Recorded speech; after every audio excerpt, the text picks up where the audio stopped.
Om Shanti. Good morning आप सभी पवित्र फरिश्तों को। आज बाबा की साकार मुरली के महावाक्यों का बाबा कहते हैं, जब तक जीना है मीठे बच्चे, जब तक जीना है पवित्रता का व्रत पक्का रखना है। देखते हुए भी नहीं देखना, सुनते हुए भी नहीं सुनना। देखना तो पड़ेगा, सुनना भी पड़ेगा, क्योंकि दुनिया ही और दुनिया का वातावरण ही ऐसा बनता जा रहा है। लेकिन अपने आप में परिपक्वता को धारण करके रखो। मीठे बच्चे, जब तक जीना है पवित्रता का व्रत पक्का करना है, क्योंकि यह अंतिम जन्म है। पवित्र बनकर पवित्र दुनिया में जाना है। दो प्रश्न हैं आज। बाप का प्यार व अधिकार किन बच्चों पर रहता है? बाप का प्यार व बाप का अधिकार किन बच्चों पर रहता है? हमारा अधिकार उस पर एक है कि उसका अधिकार हमारे ऊपर। उसका आंसर क्या है? बाबा कहते हैं, जो अच्छी रीति पढ़ते, पढ़ाते, सबूत देते, उन पर बाप का सबसे अधिक प्यार भी रहता है। अच्छी रीति पढ़ने वाले वही माला में पिरोए जाते हैं। दूसरा, भविष्य देव पद प्राप्त करने के लिए अपनी कौन सी जांच करनी है? बच्चे, जांच करो दैवी गुण धारण करने में कौन कौन से विघ्न आते हैं। उन विघ्नों को युक्ति से उड़ाते जाओ, हटाते जाओ, मिटाते जाओ।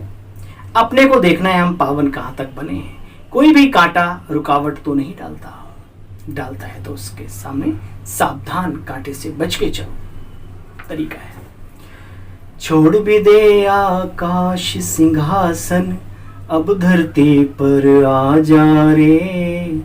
गीता में जो वचन दिया था, आकर फिर से निभा जा रे।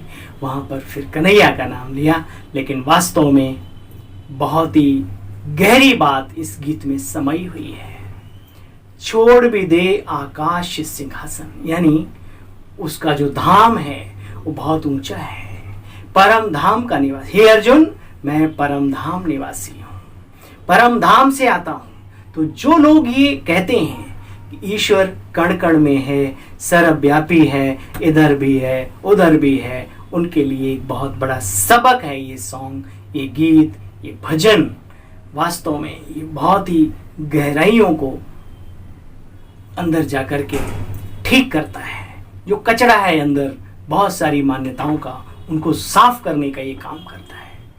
समझना है कि वास्तव में वो अलग है, हम अलग हैं, और ये प्रकृति अलग है, और तीनों के क्रियाकलाप से ये पूरा घटनाक्रम सिस्टेमेटिक चल रहा है। अच्छा भाई, ओम शांति।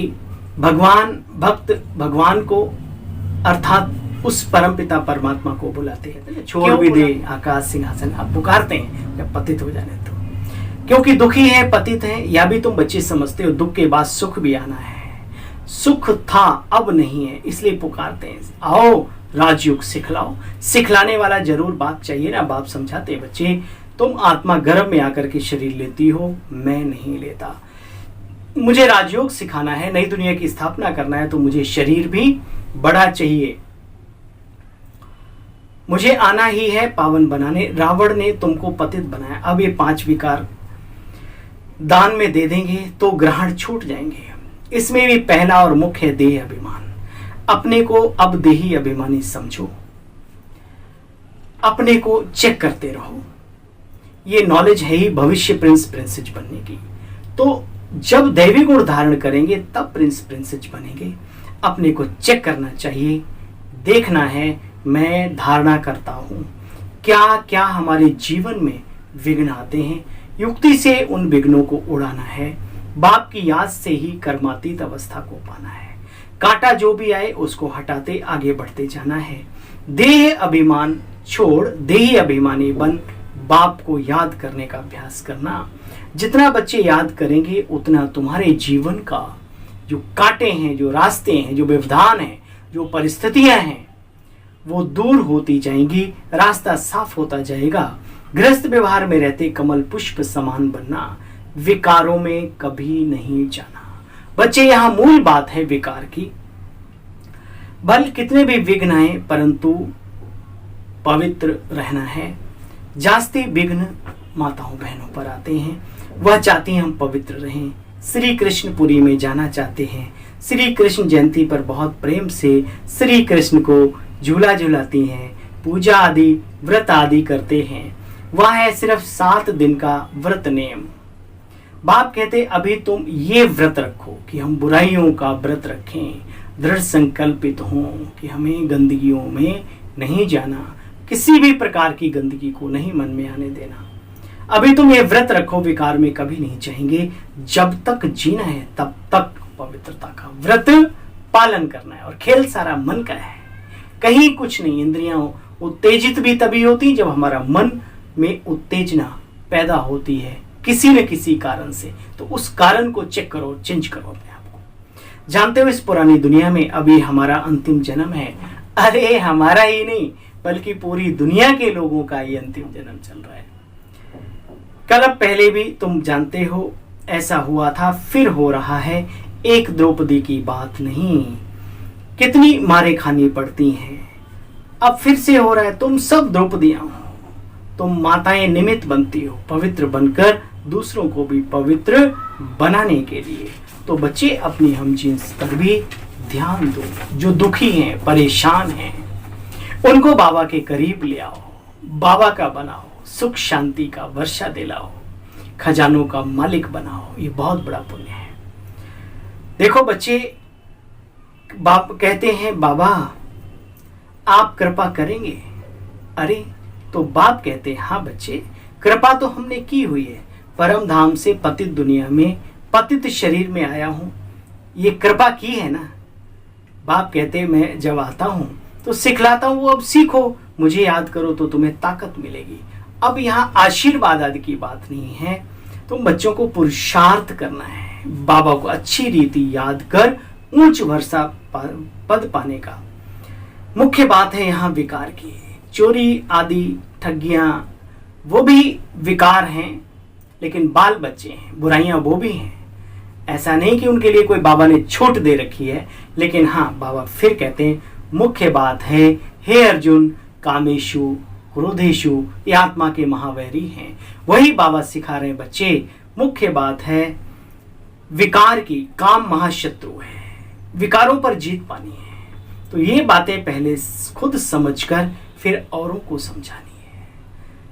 सारी युद्ध ही इसी बात पर है। ब्रह्मा कुमारी से सभी प्यार करते हैं, सेवाओं को देखकर सब गदगद होते हैं, लेकिन खुद की बारी आती है, कहते हैं हम इतनी ऊंची धारणा नहीं अपना सकते। अरे हिम्मत करो, यहाँ साथ देने वाला कौन है, ये धारणाएं सिखाने वाला कौन है, उसके बारे में जरा समझो तो सही। हिम्मत रखो समझने की। आगे चल अच्छी रीति से सब समझेंगे, तुम्हारे में भी ताकत भरती जाएगी। इसलिए हारिए न हिम्मत, विसारिए न राम।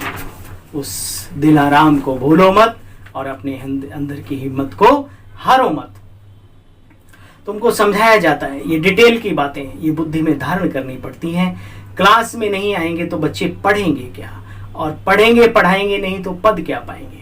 बच्चा वही अच्छा जो सपूत बन करके सबूत दे, पढ़ने का भी और पढ़ाने का भी। बच्चे तो सब हैं, समझना चाहिए। हम बहुत सर्विस करेंगे, बहुतों को आप समान बनाएंगे तो बाबा का अच्छा प्यार मिलेगा। बाप तो पुचकार देते रहते हैं, बच्चे अच्छी रीति पढ़ो। देखो बाबा ने बहुत ही सुंदर मिसाल दिया। बाबा ने कहा देखो तोता भी एक पढ़ने वाला होता है, जिससे कंठी होती है गले में, उसको घर में पालते हैं लोग, और जो बोलते हैं वो भी रिपीट करता है। यहाँ भी ऐसे हैं जो अच्छी रीति पढ़ेंगे, वो कंठी माला में पिरोए जाएंगे, विजय माला में। पढ़ते ही नहीं तो जैसे जंगली के जंगली, तोते तो हैं लेकिन जंगली, तो बाबा जंगली नहीं रहना देना चाहता है। तुम विजय माला में आ न सको।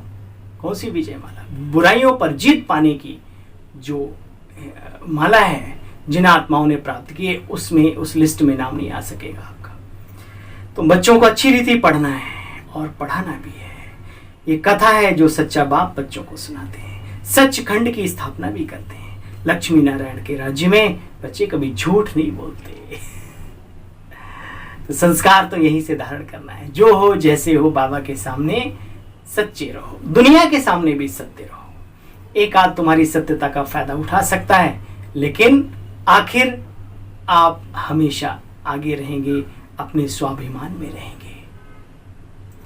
अच्छा, मीठे मीठे स्किले बच्चों प्रति माता पिता बाप दादा का याद प्यार और गुड मॉर्निंग। रूहानी बाप की रूहानी बच्चों को नमस्ते।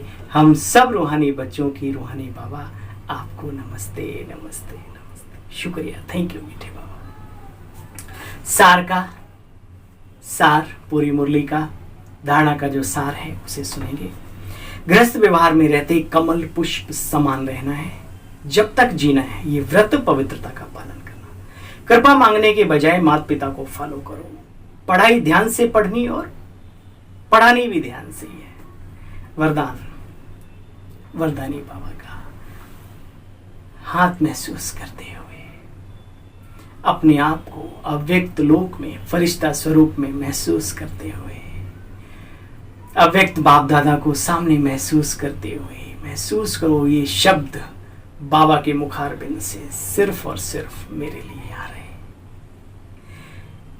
कर्म और योग के बैलेंस द्वारा सर्व की ब्लेसिंग प्राप्त करने वाले सहज सफलता मूर्त भव। डिटेल, कर्म और योग, कर्म में योग और योग में कर्म। आया समझ में? जब कर्म कोई भी कर रहे हो उसमें बाबा की याद हो, और जब बाबा की याद में बैठते हो विशेष, उसमें कर्म हो। कौन सा? मनसा कर्म हो सबको। तो बाबा कहते हैं कर्म में योग, योग में कर्म। ऐसा कर्म योगी सदा श्रेष्ठ स्मृति, श्रेष्ठ स्थिति, श्रेष्ठ वायुमंडल बनाने वाला, सर्व की दुआओं का अधिकारी बन जाता है। कर्म योग के बैलेंस से हर कर्म में बाप द्वारा ब्लेसिंग तो मिलती ही है, लेकिन जिसके भी संबंध में आप आते हो उनसे भी दुआएं मिलती हैं। सब उसे अच्छा अच्छा कहते हैं। ये अच्छा मानना ही दिल की दुआएं देना है। भाई ये व्यक्ति बहुत अच्छे हैं, माना अंदर से उस व्यक्ति की दुआएं आपके लिए लग गई। अच्छा मानना ही दुआएं हैं। तो जहां दुआएं हैं वहां सहयोग है, और जहां दुआएं हैं वहां सहयोग ही सफलता मूर्त बना देता है। स्लोगन, सदा खुश रहना है और खुशियों का खजाना बांटते रहना, यही सच्ची सेवा है। सदा खुश रहना और खुशियों का खजाना बांटते रहना, यही है